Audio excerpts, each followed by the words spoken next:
Silver screen presenting replicas.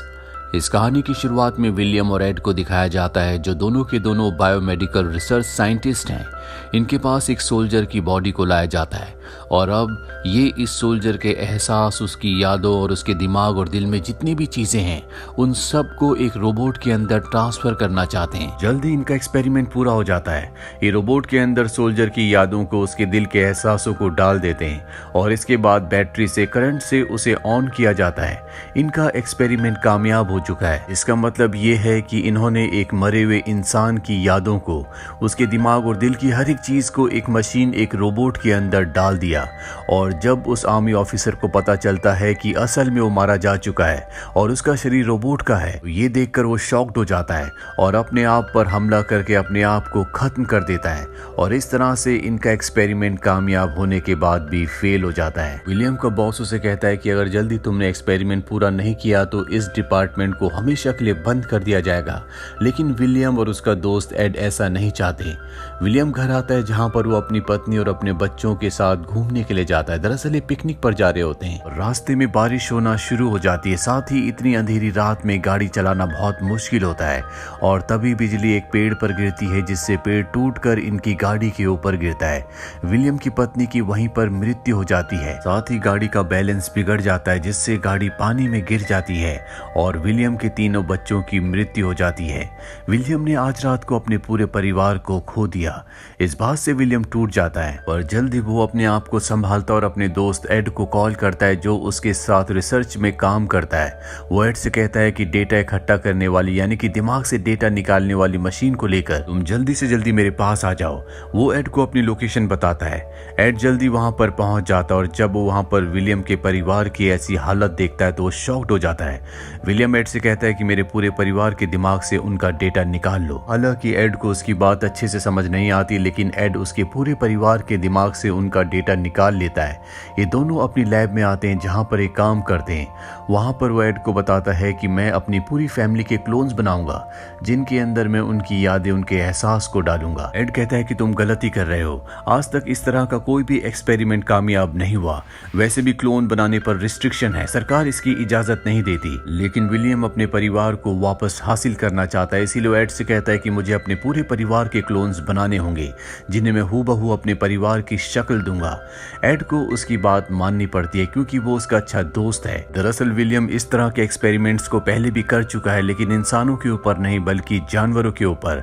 और इस तरह के क्लोन्स बनाने के लिए उसे 17 दिनों का वक्त चाहिए, जो वो यहाँ लैब में नहीं कर सकते।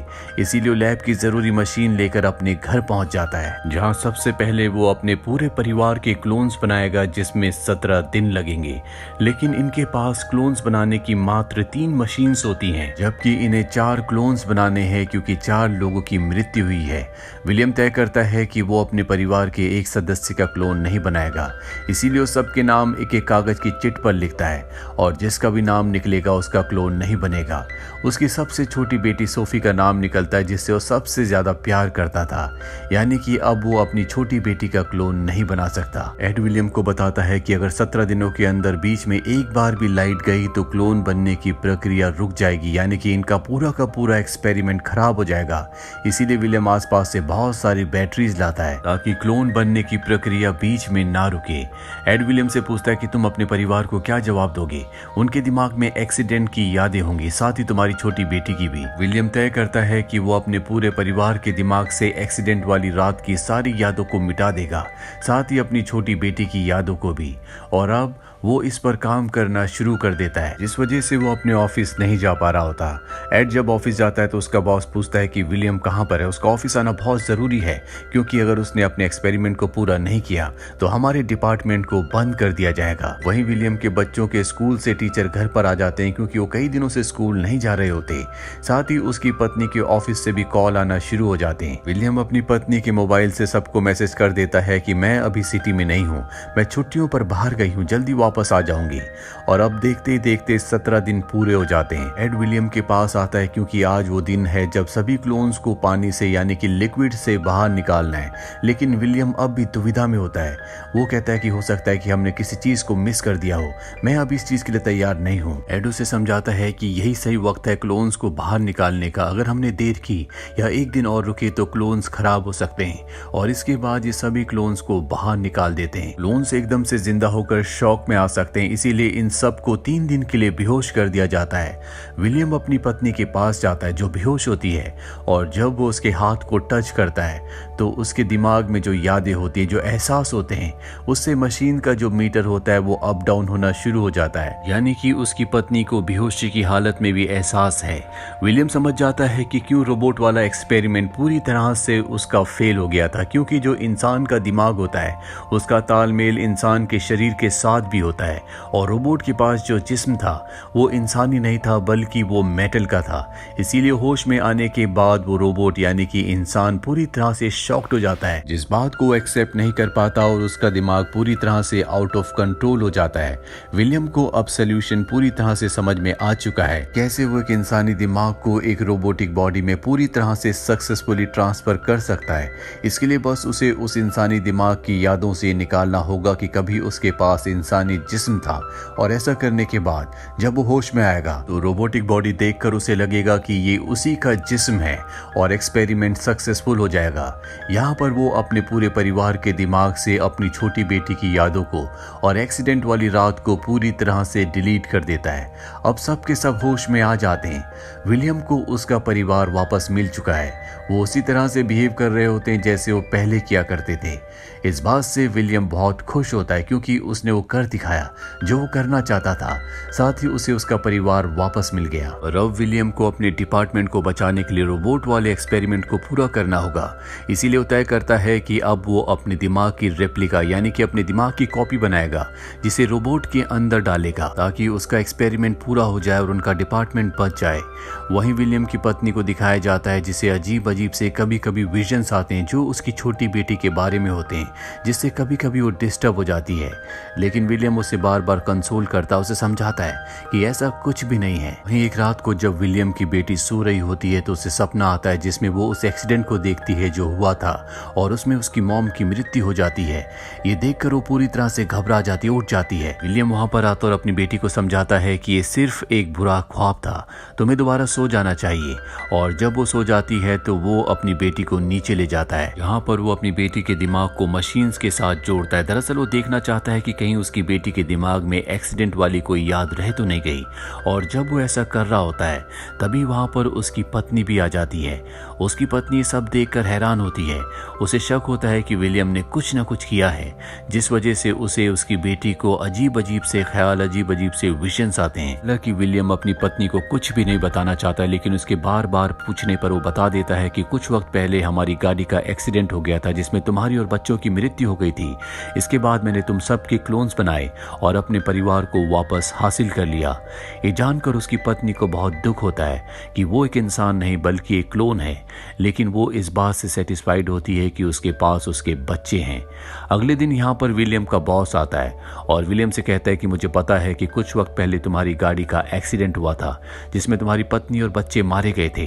तुमने उनका क्लोन बनाया, और अगर ये बात किसी को बाहर पता चली तो हमारी कंपनी के लिए ये बहुत बड़ा खतरा होगा। अगर तुम चाहते हो कि मैं तुम्हारे राज को राज रखूं तो तुम्हें मुझे उस डिवाइस को देना होगा जिससे तुम मेमोरीज को, यादों को कॉपी करके इंसान के दिमाग को क्लोन के दिमाग के अंदर डालते हो। विलियम उसकी धमकी से डर जाता है। वो कहता है कि ठीक है, मैं तुम्हें वो डिवाइस दे दूंगा, पर विलियम ऐसा नहीं करना चाहता, इसीलिए वो उसके ऊपर हमला करके उसे बेहोश कर देता है और डिवाइस को ओवन के अंदर डालकर जला देता है। इसके बाद वो अपने पूरे परिवार को लेकर गाड़ी से यहाँ से भागने लगता है, लेकिन उसके बॉस के साथ उसके लोग भी आए होते हैं जो विलियम को भागता हुआ देखकर उसका पीछा करना शुरू कर देते हैं। विलियम अपनी पत्नी और दोनों बच्चों को लेकर अपने दोस्त एड की बोट तक जाता है जिससे वो यहाँ से निकलना चाहता है, लेकिन तभी उसके बॉस के लोग वहां पर आ जाते हैं जो विलियम की पत्नी और उसके बच्चों को पकड़ लेते हैं। विलियम उस वक्त उनसे दूर होता है, इसीलिए विलियम बच जाता है, पर अब वो अपने पूरे परिवार को बचाना चाहता है। इसीलिए वो अपनी कंपनी में जाता है जहां पर उसके बॉस ने उसकी पत्नी, दोनों बच्चों को और साथ ही उसके दोस्त एड को पकड़ रखा होता है। एड ने डर से अपने बॉस को विलियम के बारे में सब कुछ बता दिया होता है। विलियम का बॉस विलियम को बताता है कि ये जो सारे एक्सपेरिमेंट्स थे